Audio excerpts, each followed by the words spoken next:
오늘 말씀의 제목은 선한 목자이신 예수님입니다. 성경은 이제 하나님과 예수님을 그 양과의 관계에서 목자라, 그리고 그의 백성을 양이라 이렇게 말하죠. 일반적으로 양하면 어떤 이미지가 있어요? 온순하다. 온순한 동물처럼 말하지만 실제로는 그렇지 않다는 거예요. 양의 7가지 특징이 있는데 잠깐 소개해 보면은 첫 번째는 매우 이기적이라는 겁니다. 새끼 양들이 배가 고파 어미로 보이는 양들에게 다가가서 우유를 먹으려고 하면 양들은 매정히 뿌리치고 가버린다는 거예요. 그러니까 양은 각기 자기 먹을 것만 찾아 다니고 거기에 이제 정신이 팔려 있는 겁니다. 내 거 너한테 줄 마음이 없는 거예요. 그런 생각도 없고 여기에 양이랍니다. 그리고 두 번째는 시력이 안 좋습니다. 그래서 시력이 나빠가지고 눈앞에 뭔가 보이고 움직이면 지금 눈앞에 움직이는 걸 보고 따라가는 거예요. 그게 정확하게 뭔지 잘 모른다는 겁니다. 그래서 양을 치는 개들이 옆에서 뛰어다니면 그게 이제 자기들을 지키는 목자인 줄 알고 이제 거기서 이제 벗어나지 않고 이제 따라가는 겁니다. 세 번째는 잘 속는다고 합니다. 그러니까 시력이 나쁘니까 이제 분별력도 떨어지고, 그렇죠. 잘 안 보이죠. 이렇게 보면은 이제 분별력 떨어지죠. 그래서 야생 개들이 양떼를 교묘히 유도해서 이제 좁은 골짜기로 끌고 가서 다 잡아먹는다고 합니다. 그래서 이 사실을 알고 있는 사람들은 그 양치기 개를 훈련시켜서 그 양들을 이렇게 이제 몰아간다는 거예요. 네 번째는 잘 넘어지고 뒤집어지면 스스로 일어나기 어렵다는 거예요. 그러니까 몸하고 다리하고 이제 약간 비대칭적으로 돼 있잖아요. 위에는 뚱뚱하고 다리는 짧고. 그러니까 넘어지면 못 일어난다는 겁니다. 다리가 길어가지고 이렇게 받쳐서 일어나면 되는데 그렇지 못하는 거예요. 그리고 다리도 강하지도 못합니다. 그러니까 속도를 낼 수가 없는 거죠. 강하면 막 속도 낼 텐데 약하니까 이렇게 걸어가는 거예요. 맹수가 달려들면 그냥 도망도 못 가고 붙잡혀 죽는 겁니다. 그러니까 누워 있으면 이제 목자가 와서 세워줄 때까지 이제 그렇게 누워 있다 이 말입니다. 그럼 어떤 이제 그 성질이 더 나쁜 양은 뒤집어져가지고 속이 막 그냥 막 답답해가지고 혈액순환이 안 돼서 죽는 경우도 있다 그래요. 자, 다섯 번째는 이제 방향 감각이 없지요. 시력도 없고 분별력도 없으니까 방향 감각이 없는 게 맞지요. 그래서 자기가 어디로 가는지 몰라요. 낭떠러지로 가고 있는지. 시력이 나쁘면 그렇겠죠. 방향 감각이 없어요. 무조건 앞만 보고 걸어갑니다. 얘가 가니까 나도 가는 거고, 또 앞에 또 가니까 또 뒤따라가는 거고, 그렇게 이제 무리를 지어 다니는 거예요. 그리고 방어력도 없어요. 잘 넘어지고, 또 넘어지면 벌러덩 뒤집어지고, 이런 상황에서 또 눈도 안 보이죠. 다리도 또 짧죠. 이러니까 무슨 방어를 하겠습니까? 그러니까 목자가 없으면 양들은 이제 죽은 목숨이다. 그리고 마지막이 죽을 때 한번 물어볼까요? 죽을 때 소리 칠까요? 소리도 안 지른답니다. 대단한 양 같아요. 그러니까 염소나 돼지는 이제 막 죽을 때 되면 꽉꽉꽉 이렇게 소리 지르는데 양은 그냥 발버둥은 치지만 그냥 체념하듯이 조용히 죽는다고 해요. 그러니까 이제 이것저것 이렇게 양의 특징을 보면 우리 인생을 양이라 지금 표현하고 있잖아요. 그러니까 목자가 없으면 도저히 살 수 없는 그런 약하고 약한 존재가 누구다? 바로 나다. 여러분과 저가 하나님 보실 때 그렇다는 거예요. 그래서 시편 23편은 이제 양의 이런 7가지 특징을 생각하며 읽어보면은 참 감격이 되는 거예요. 여호와는 나의 목자시니 내게 부족함이 없으리로다. 그가 나를 푸른 풀밭에 누이시며 실만한 물가로 인도하시는도다. 내 영혼을 소생시키시고 자기 이름을 위하여 의의 길로 인도하시는도다. 내가 사망의 음침한 골짜기로 다닐지라도 해를 두려워하지 않는 것은 주께서 나와 함께 하심이라. 주의 지팡이와 막대기가 나를 안위하시나이다. 그러니까 양 입장에서는 이런 좋은 목자 만나면 땡 잡은 거죠. 자기가 뭘 스스로 할 수 있는 게 아무것도 없거든요. 근데 이제 여기 보면 사꾼 만나면은 이제 볼장 다 본 거예요. 양 인생 이제 종친 겁니다. 희망이 없어요. 그래서 예수님께서는 그 사역하셨을 때에 그 이스라엘 백성들 영적으로 그 불쌍한 자들을 보며 뭐라 그러셔요? 유리하는 양이다. 목자 없이 고생하여 기진했다. 그 고생함이 유리하는 이 양들. 유리라는 말은 이제 일정한 거처가 없이 이곳 저곳 정처 없이 떠돌아다니는. 그 떠돌아다닌다 할 때 뭔가 자기 어떤 그 능력이 있어서 떠돌아다니는 게 아니라 그냥 방향도 없으니까 그냥 발걸음이 가는 대로 가는 거예요. 그러다가 이제 뭐 맹수에게 걸리면 죽는 거고 낭떠러지 거기 가면 떨어져 죽는 거고 가시밭길에 들어가면 거기서 고통을 당하는 거고 이것이 이제 유리라는 의미예요. 이때 우리 예수님이 뭐라 그러셔요? 나는 양의 문이다. 그러니까 양의 문이 주는 의미는 뭐예요? 이미지 요즘 이제 계속 하니까 그 이미지는 이제 안식처지요, 피난처지요. 어떤 견고한 그 상태를 얘기해 주고 있어요. 그리고 나는 문이다 하시면서 또 뭐라 그러셔요? 나는 선한 목자다. 그래서 이 선한 목자라는 걸 생각하면은 정말 얼마나 좋은 목자여야 하는가. 이렇게 양들에게 꼭 필요한 그 양의 모든 필요를 채워줄 수 있는 목자이어야 한다는 거예요. 지금 양이 뭐 버둥버둥 막 이렇게 누워 있는데 뭐 그거 선한 목자는 가서 일으켜 주지만은 네 알아서 일어서 이러면서 그렇게 내버려 두면 어떻게 되겠습니까? 고통이거든요. 그래서 요한복음 10장 12절을 보면은 문을 통하여 양이 우리에 들어가지 아니하고 다른 데로 넘어가는 자는 절도며 강도다. 그리고 문으로 들어가는 자는 양의 목자다. 그래서 여기서 문은 이제 양이 반드시 들어가야 하는 그런 구원과 생명의 문임을 말해주고 있습니다. 그래서 양은 그러니까 예수님 자신이 문이니까 그 문도 뭐 양이 뭐 압니까?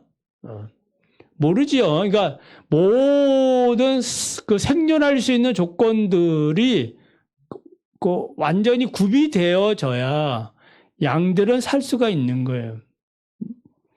그러니까 예수님 자신이 문이 되고 또 예수님 자신이 선한 목자가 되니까 얼마나 감사해요. 그래서 그 문으로 들어가면 나오며 양들이 꼴을 얻어먹는 겁니다.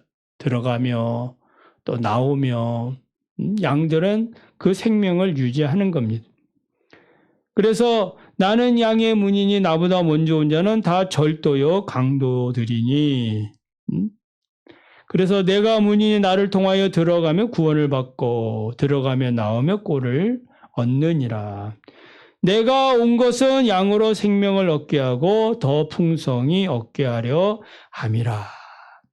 그러니까 목적이 분명한 거예요. 자신이 양의 문이고 목자이신 그 예수님이 왜 오셨는가? 그것은 도둑이 오는 것은 도둑질하고 죽이고 멸망시키는 것이 목적이지만 예수님은 양으로 하여금 생명을 얻게 하고 더 풍성히 얻게 하는 데 있습니다. 그래서 양의 안식과 축복은 전적으로 어느 문으로 들어가느냐. 그리고 이제 중요한 거는 누가 그 문으로 인도하느냐. 그러니까 문은 있는데 인도자가 없으면 못 들어가는 거 아니겠어요? 그러니까 친히 자기가 문이 되고 자기가 또 인도자가 되니까 이보다 더 확실한 구원의 축복이 어디 있겠습니까? 뭐 이게 좀 약간 다르다. 문과 목자가 다르다 그러면은 약간 이제 문제 소지가 생길 수 있어요. 누가 뭐 장난을 친다든지 뭔가 이렇게 어떤 뭐 사기를 친다든지 이럴 수 있는데 동일하거든요. 문이 곧 생명으로 인도하는 목자가 있는 곳입니다. 자, 그래서 지금 이 양은 방향 감각도 없지요. 시력도 나쁘지요. 그리고 매우 이기적이지요. 방어력도 없지요. 이 양에게 유일하게 하나 남은 게 딱 하나 있어요. 그게 뭘까요? 아니, 양에게 있어서 오감의 이제 감각이 방향 감각도 없지요. 눈도 나쁘지요. 지금 하나 남은 게 있어. 그게 뭘까요? 예? 귀엽지요. 귀가 있거든, 귀. 청력. 그래, 성경이 그 얘기 하잖아요. 그래서 목자의 음성을 잘 알아듣는 수밖에 없는 거예요. 예? 모든 게 지금 다리도 짧지, 모든 게 그 장점 되는 게 없어요. 유일하게 하나 지금 자기의 생존과 관련되어 있어서 그 지금 그 생존과 관련되어 있는 게 뭐예요? 청력이거든, 청력. 네. 그래서 이 양은 선한 목자의 음성을 듣는다. 목자의 음성을 듣는 겁니다. 그래서 선한 목자는 자기 양들의 이름을 각각 부른다 했거든요. 얼마나 좋은 목자입니까? 저 같으면은 대충 부르고 말 텐데, 우리 예수님은 한 양 다 부른다는 거예요. 신기하죠? 물론 이제 우리가 시간 순서로 보면은 양이 엄청나게 많은데 그걸 다 일일이 부르기는 시간적으로 없잖아요. 그렇지만 그 양들은 다 목자와의 그런 관계성이 있는 거예요. 그러니까 목자가 이렇게 야 가자 그러면 자기를 이제 부르는 것으로 각자 듣고 가는 거 아니겠습니까? 사랑의 엄마의 목소리네, 목자의 음성이네, 따라가는 겁니다. 그래서 이 선한 목자는 자기 양들을 우리 밖으로 또 세상 밖으로 인도하는데 앞서 가셔서 자기 양들의 이름을 각각 이제 부르면서 데리고 간다 이 말이에요. 그러니까 지금 세상 밖으로 우리 밖으로 나가면 우리 안에 있을 때는 안전했는데 나가면 이제 불안한 거 아니겠습니까? 근데 이 불안을 벗어버릴 수 있는 유일한 길은 뭐예요? 목자의 음성에 귀를 기울여가지고 그 목자가 인도하는 대로 잘 따라가는 길밖에 없는 거예요. 그게 자기 행복이거든요. 그러니까 그 잃어버린 99마리 한 마리 잃어버린 양이 있잖아요. 비유가. 그 잃어버린 양은 어떻게 잃어버렸겠어요? 그 목자의 음성을 안 들어서 잃어버린 거겠죠. 그러니까 목자가 이렇게 얘기하면 들어야 되는데 잠시 딴짓하다가 그 소리를 못 들은 거예요.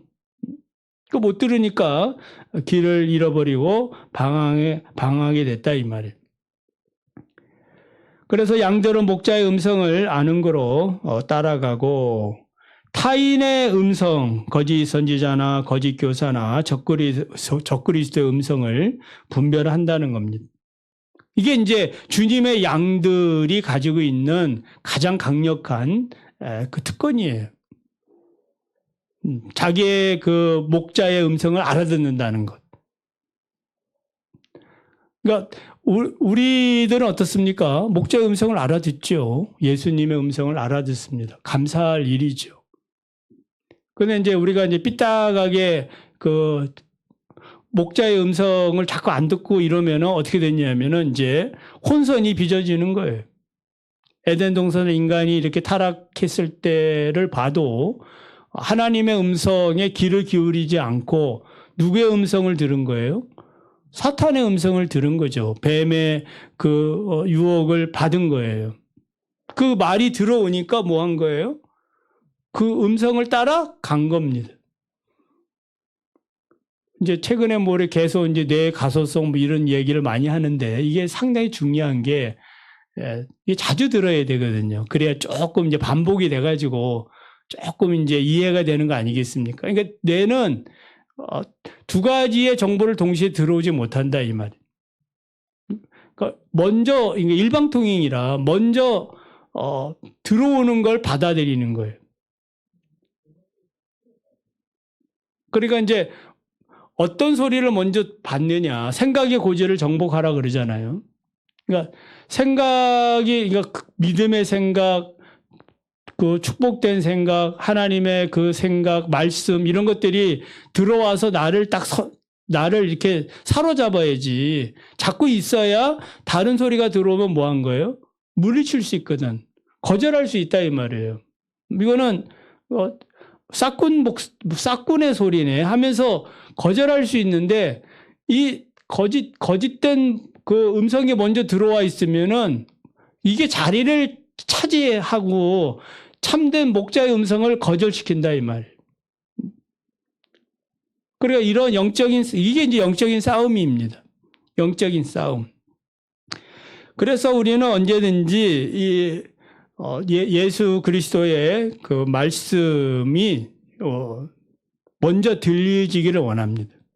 의도적으로 먼저 듣기를 힘써야 되는 겁니다. 그래서 선한 목자의 음성을 우리가 들을 때에 우리는 살게 된다 이 말입니다.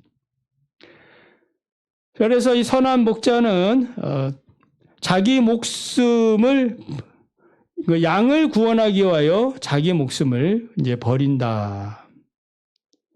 이제 이 사실이 중요합니다. 그래서 양으로 하여금 그 생명이 풍성해지도록. 그러니까 목자의 음성을 듣고 목자를 따라가기만 하면은 그 양은 어떻게 되는 거예요? 행복해지는 겁니다. 풍성한 삶을 살게 되는 겁니다. 풍성하다는 것은 30배, 60배, 100배의 열매를 맺는 것과 같아요.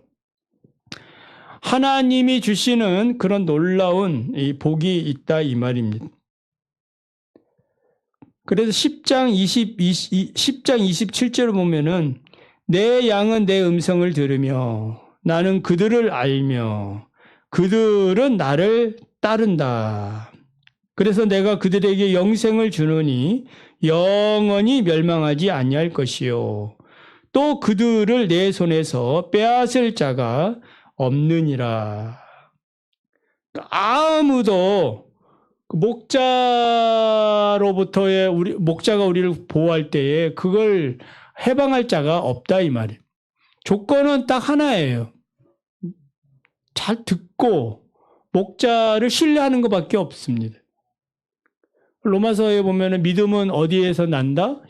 들음에서 나는 겁니다. 그러니까 자꾸 목자의 음성을 듣고, 그리고 여러분이 기도할 때나 성경을 읽을 때에도 이 목자의 음성을 듣기를 바랍니다. 하나님의 말씀을 내면화할 때에 이제 시간이 나면 이제 우리가 바이블 기억 간통맥에 이제 의미 부여하기 게 있잖아요. 여러분 혼자 하기는 약간 버겁기 때문에 이거를 이제 수요일 날 할까 이렇게 이제 지금 기도 중이에요. 여러분이 어떨지 모르겠습니다만은 이게 그냥 이렇게 성경을 보고 같이 그 의미를 찾아내는 훈련들이거든요. 그러니까 전에 이제 우리 목사님들과 공부할 때에 이런 훈련들을 많이 했어요. 성경 구절을 쭉 읽으면 주제 찾고 주제와 관련된. 그래서 전에 이제 바이블 관통매 영적 진리 있잖아요. 그 새벽마다 이렇게 영적 진리 하나씩 이렇게 항상 했잖아요.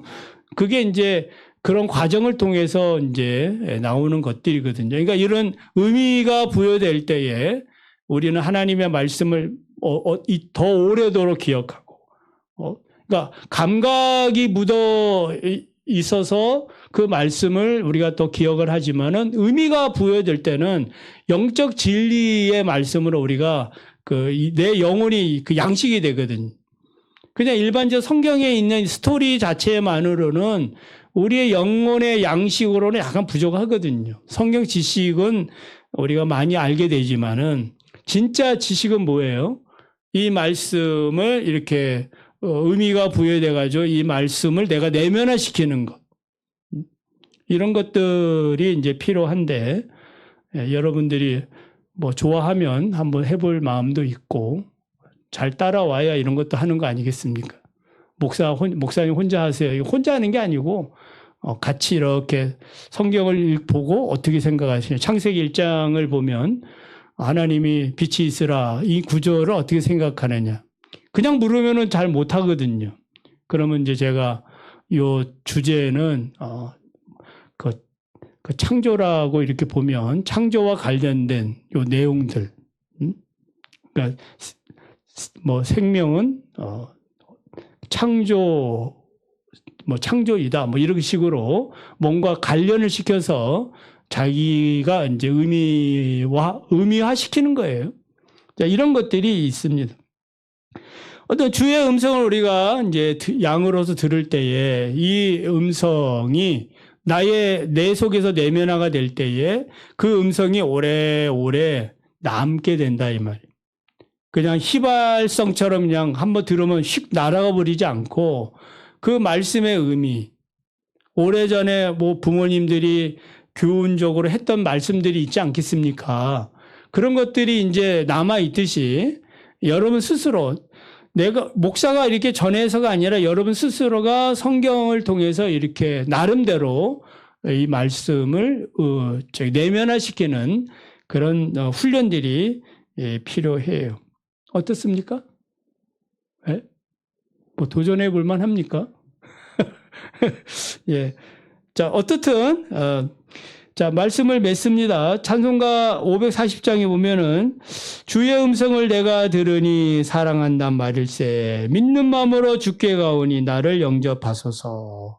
내가 매일 십자가 앞에 더 가까이 가오니 구세주의 흘린 보배로운 피로써 나를 정케 하소서. 주의 음성을 늘 듣는 것이 기쁨이 되시기 바랍니다. 그래서 선한 목자의 음성을 듣고 나는 이렇게 부족한 것이 많은 양이다. 잘난 거 하나 없어요. 잘난 거 하나 없기 때문에 늘 언제나 목자만 의지하고 목자만 바라보며 살아가는 우리 모두가 되기를 바랍니다.